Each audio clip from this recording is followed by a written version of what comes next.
questions coming from Jeffrey Perdon from Kapamilya Online World. I will also be asking their questions. Darren, you have achieved so much being in the industry for 10 years.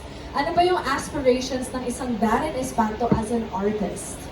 Aspirations as an artist. Of course, as I said earlier, to be able to release music internationally, perform again on the global stage, have more international collaborations, and also, of course, locally, just keep on releasing music po talaga eh. As I said earlier, that's one thing that inspired me from yung mga tips na nakuha ko sa friends in the industry. So, ayun po, after my concert, who knows, baka before the concert or after the concert, my album coming ma-release. I don't know. Oo, kasi we're in the works. But yun po, hopefully, more music in general. Yeah, in terms of my career in artistry. Tsaka yun, to improve my hosting skills sa Showtime, sana hindi na ako mabulol as much. Yun yung isa sa mga aspirations ko right now. It's a good aspiration though. Practice lang and experience, Yes, diba? Tagalog. Yes, tama. But syempre, we're excited to see what the next 10 years has in store for you. But their other question is also, what is the best lesson you've learned from an unforgettable experience that you wanted to share to the new generation of aspiring young artists? Unforgettable experience. Ano ba? Parang an unforgettable experience for me was being able to stage my first major concert at the MOA Arena and people actually being there to watch. Alam mo yung unforgettable talaga sa akin, yun yung sinabi sa akin na we're sold out. I was like, what? How? Parang bakit? Kasi ayun po talaga eh. I was really in disbelief at the moment, and every time I relive it, that memory of me performing at the MOA Arena, it's truly unforgettable for both myself, my family, the Darenatics. Grabe talaga siya. And it's a lesson for me na as long as you love what you're doing, ayun nga, kahit hindi mo makuha yung gusto mong ma-achieve, may mga ibang plano si God para sa'yo eh. May mga ibang plano yung universe para sa'yo. Hindi mo man makuha yung gusto mo at that moment, malay mo later on mas marami pa or mas malaki pa yung makuha mong opportunity. So, ayun, that's something I'd like to tell the younger generation. Ayun po. Grabe na wisdom ng Diba? isang Darren Espanto. Grabe. Ang dami ko nang natutunan sa buhay ko. Wow. That's a good thing. That's a very good thing at a young age. But our next questions are coming from Miss Charlene Haranilla of Philippine Concerts. Miss Charlene, there you go. There you go. Hello, Layo pa ng tingin ko. Hi. Hello. So, congratulations, first of all. Thank you. Then, yeah, okay. So, for the first question, so in the last 10 years, what is the most important lesson you have gained from your experiences and from your career overall?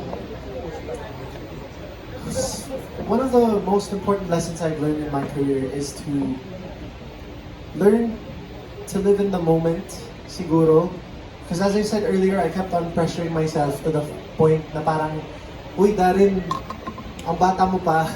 But yeah, I felt like I was always running out of time. Feeling ko ang tanda ko na hindi ko na ma-achieve tong certain goal ko kasi lumagpas na ako sa 18 years old or 19 years old. Pero hindi eh. Life has so much in store for you. And that's a lesson that I have learned along the way. And also, to trust, trust in the process po talaga eh. Because we all have our own timeline in our lives. Don't be pressured by other people's timelines.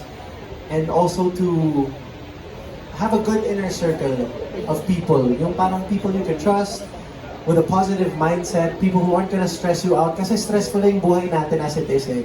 You don't have to be in showbiz to have a stressful life. Dadagdagan mo pa ba yung stress mo sa buhay? So, it's important to have those kind of people who will lift you up at the end of the day. Yung parang magiging pahinga mo. So, ayun. Yun po. For the second question, yeah, it's true na you're still young. You still have a lot of years to be a singer that you are. Speaking of that, so what advice would you give to like aspiring artists who want to have a lasting career like you have? Something that my parents have always told me is to stay humble po talaga. Like, before anything else.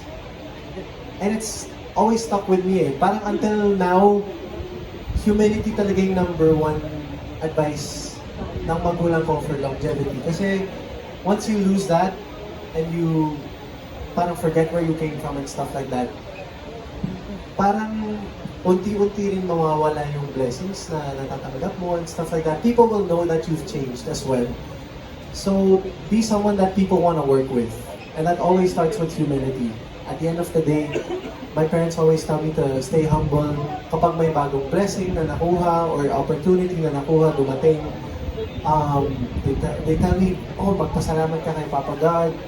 Always stay humble. Kahit nakukuha mo yung mga gusto mo lagi, humility pa rin talaga yung magdadala sa'yo to more years, to that longevity that you want to reach. So that's something that I want to tell the younger generation as well. Ayun. Ang dami ko pang gustong sabihin, pero okay na yun. Okay na yun. Okay. Thank you so much, Ms. Charlene. And now our next questions are coming from Annalyn Husay of Manila Bulletin. I will once again be asking their questions. Okay. So they ask, you recently guested in Gary Valenciano's One Last Time concert. Yes. What were your key takeaways from this concert that you plan to apply in your own concert? Again, technology was something that was a huge part of Tito Gary's celebration po talaga for One Last Time. He had the technology that Taylor Swift was using and Beyonce was using in their recent tours, yung nakakabit sa kanila yung sensors. So yung mga ilaw, kahit saan sila pumunta sa stage, nakasunod sa kanila, and then with his stage, the LED flooring, may sensors din yun. So sinusundan siya ng graphics.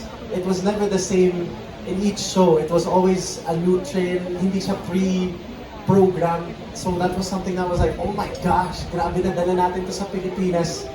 And I was just in awe with Tito Gary's whole production po talaga eh. Parang nakaka-inspire. So, in terms of applying it to my concert, yun nga, may new technology din kami dinala from other countries to the Philippines.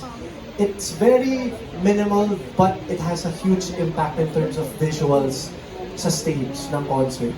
And then also, from Tito Gary's show, he's just an inspiration to so many eh. And that's what I also want to be to other people, like the younger generation as well.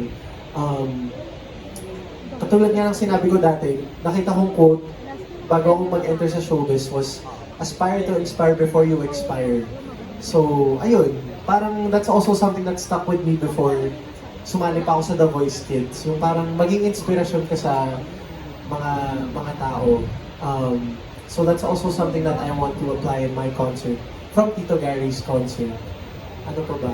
Yun. Yun po talaga. Kasi parang, especially sa younger generation ngayon, younger generation din ng artists, parang ang daming may gusto na mabilis ang nakukuha agad. And that's just not how life works. Parang kapag minadali mo, lalo siyang hindi mag-work eh. So, ayun. Yun lang. Share ko lang. That's so true. Slow and steady wins the race. Oh, di ba may quotes din ako? Yes.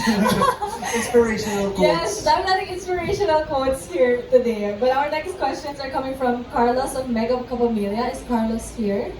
Hello, Carlos. Hello. You can have my mic, don't worry. Yeah, hello. Hello, Carlos. Ako. Question ko lang kasi sa recent video ni Marie. And sino na yung Can't Buy Me Love cast na pupunta sa concert mo na nag-confirm? Well, I've invited everyone naman. At lahat sila excited. Pero, nagulat ako kasi si Jersey, bumili talaga siya ng platinum na ticket. As in, on the spot, binigyan niya, nag-abot siya ng 8,000 na in cash. And I was like, you don't have to. You know, you can get a seat if you want. Pero gusto niya talagang sumuporta sa concert. So maraming salamat kay Chi for buying a ticket. Grabe yung support nilang lahat. Actually, the whole cast. Yung mga unang talagang nag-extend ng congrats nila, sina Direk Roel, sina Miss Agot. And nakakataba ng puso kasi I didn't expect, our bond to reach this far, like outside of the show, which is something I'm also grateful for. Kasi nagkaroon talaga kami ng parang totoong pamilya po within Can't Buy Me Love, which is something nice. So, ayun, I will see Chi Filomeno dun sa binili niyang platinum seat sa June 1. Maraming salamat, Chi. And my last question, anong feeling ng mga kasama mo sa concert, yung coach mo before, which is si Sarah? Yeah. Yeah, of course.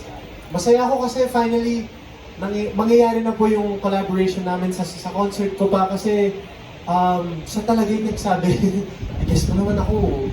Parang, Ate Sarah, tanong pa po ba yan? Nakakahiya naman siyempre na i-guess Sarah yung role mo. But of course, ilang beses na lang sinabi. So this time, nagkatotoo na our schedules have finally met. Before po, she also asked me to guest in Perfect 10, tsaka tong huli niya yung SG20. So, hindi rin nagtugma yung schedules namin. So, ayun po, hindi siya nangyari. But finally now, after 10 years in my career, mangyayari na po yung Darren X Sarah collaboration sa aking 10th anniversary concert. So, maraming salamat, Ate Sarah. I love you so much. Ayun, I'm excited. Sobrang exciting yung prod namin. Yun po. Thank you so much. Thank you so much, Carlos. O, di ba may mic na ako ngayon? May sarili ng mic si DJ Sing. But our next question is coming from Chris O. Ramos Jr. of OneMusic.ph, but I will also be asking the question. So Chris asks, how would you compare your passion for acting with your passion for music? Well, they're very different in terms of, the creativity behind it all. Sobra silang magkaiba also in terms of yung environment. Kasi syempre, as a singer, when I do events, 2 hours, 3 hours max, alis na ako sa lugar. Dito, buong araw minsan, andun lang kami sa set, naghihintay for our takes. So, magkaiba yung discipline sa pagiging performer at sa pagiging actor.